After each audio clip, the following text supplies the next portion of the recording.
कि बहुत कम लोगों को पता होगा कि भोजपुरी के एक शेक्सपियर थे जिनका नाम था भिखारी ठाकुर, और वो नाई समाज के थे, आजादी।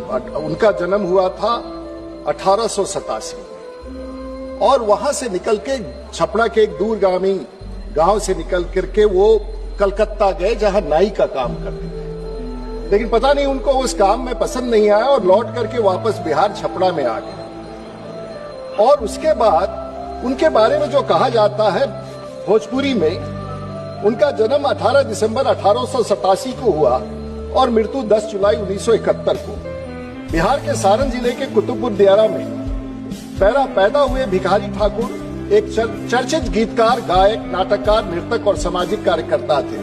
ये कभी स्कूल नहीं गए, लेकिन एक जाने माने कलाकार के रूप में उन्होंने बेटी बचाओ का आंदोलन उस समय शुरू किया, सामंतवाद के खिलाफ लड़ाई उस समय लड़ी, और एक बड़ी भूमिका आजादी के लड़ाई में उन्होंने अपने लेख और गीत से किया।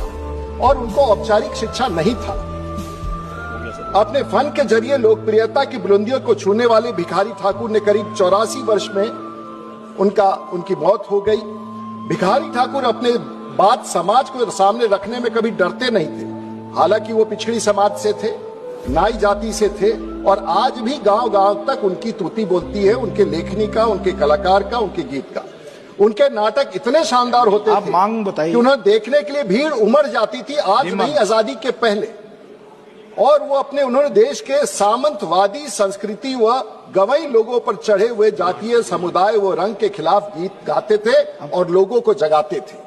तो ये थे हमारे भिखारी। शायद ऐसे लोगों को हम स्मरण नहीं कर पाए, लेकिन मुझे सौभाग्य है और आप वहां बैठे हैं कि देश को मैं बताना चाहता हूं कि बिहार का शेक्सपियर, देश का शेक्सपियर, भोजपुरी आवाज से बोलने वाला शेक्सपियर हमारे धरती का था, जिस माटी से मैं जीत के आता हूं।